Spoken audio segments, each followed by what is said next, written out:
അപ്പുവിൻ്റെയും മാളുവിൻ്റെയും thick ഫ്രണ്ട്ഷിപ്പിനെ മറ്റു കുട്ടികൾ മോശമായ ഒരു അർത്ഥത്തിലാണ് കണ്ടത്. അവരെപ്പോഴും ഒരുമിച്ചാവുമല്ലോ. അങ്ങനെ എപ്പോഴും എവിടെയും ഒരുമിച്ച് നടക്കുന്ന രണ്ട് പെൺകുട്ടികളെ കളിയാക്കാൻ കൂട്ടുകാർ ആ ബന്ധത്തിന് മറ്റൊരു കളർ കൊടുക്കുന്നു. കുറച്ചുകൂടി വ്യക്തമായി പറഞ്ഞ സ്വർഗാനുരാഗമെന്നോ ലെസ്ബിയൻസ് എന്നോ. ഇതൊക്കെ അരുൺ അയാളിതൊന്നും സീരിയസ് ആയിട്ട് എടുത്തിട്ടില്ല. അങ്ങനെയെങ്കിൽ ഇങ്ങനൊരു പ്രപ്പോസലുമായി അരുൺ നമ്മളിലേക്ക് വരില്ലല്ലോ.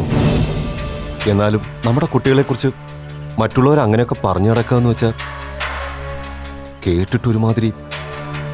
കേട്ടപ്പോൾ എനിക്കും ഇതേ ഫീലിംഗ് ആയിരുന്നു മുരളി. അരുണിനോട് ഞാനൊന്ന് ദേഷ്യപ്പെടുക കൂടി ചെയ്തു. കൂട്ടുകാർ പടച്ചുണ്ടാക്കിയ ഒരു ക്രൂരമായ തമാശയെന്ന് സ്വയം ആശ്വസിച്ചുകൊണ്ടാണ് ഞാൻ വീട്ടിലേക്ക് മടങ്ങിയത്. പക്ഷേ എന്നെ ഏറെ തളർത്തിക്കളഞ്ഞത് ആ വൃത്തികെട്ട തമാശ കഥയിൽ എവിടേക്കോ ചില സത്യങ്ങളുണ്ടെന്ന് സ്വയം ബോധ്യപ്പെട്ടപ്പോഴാണ്. ബിപി എന്തൊക്കെ ഈ പറയുന്നേ?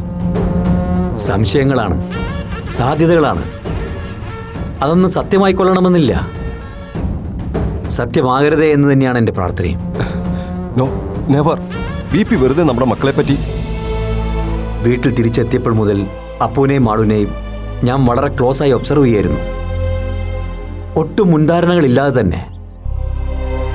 നമ്മൾ വിലക്കിയിട്ടും അപ്പുവും മാളുവും ഒരുമിച്ച് ഒരേ റൂമിൽ തന്നെ ഉറങ്ങണമെന്ന് വാശി പിടിച്ചതും നമ്മളറിയാതെ അതിനുവേണ്ടി ശ്രമിച്ചതുമൊക്കെ കുഞ്ഞുനാൾ മുതലേയുള്ള ശീലം കൊണ്ടാണ് എന്ന് തന്നെയാണ് ഞാൻ അപ്പോഴും വിശ്വസിച്ചത്. പക്ഷേ കാര്യങ്ങൾ അതിനപ്പുറത്തേക്ക് വളർന്നു എന്ന് മനസ്സിലാക്കിയത് മാളുവിന് വന്ന അരുണിന്റെ പ്രപ്പോസല് അപ്പുവായിട്ട് മുടക്കാൻ ശ്രമിച്ചപ്പോഴാണ്. അതിനുവേണ്ടി അവൾ എന്നോട് കള്ളം പറഞ്ഞു. പക്ഷേ എന്നെ അതിലും അത്ഭുതപ്പെടുത്തിയതും വേദനിപ്പിച്ചതും അത് മാളുവിൻ്റെ അറിവോട് കൂടിയാണ് എന്നറിഞ്ഞപ്പോഴാണ്.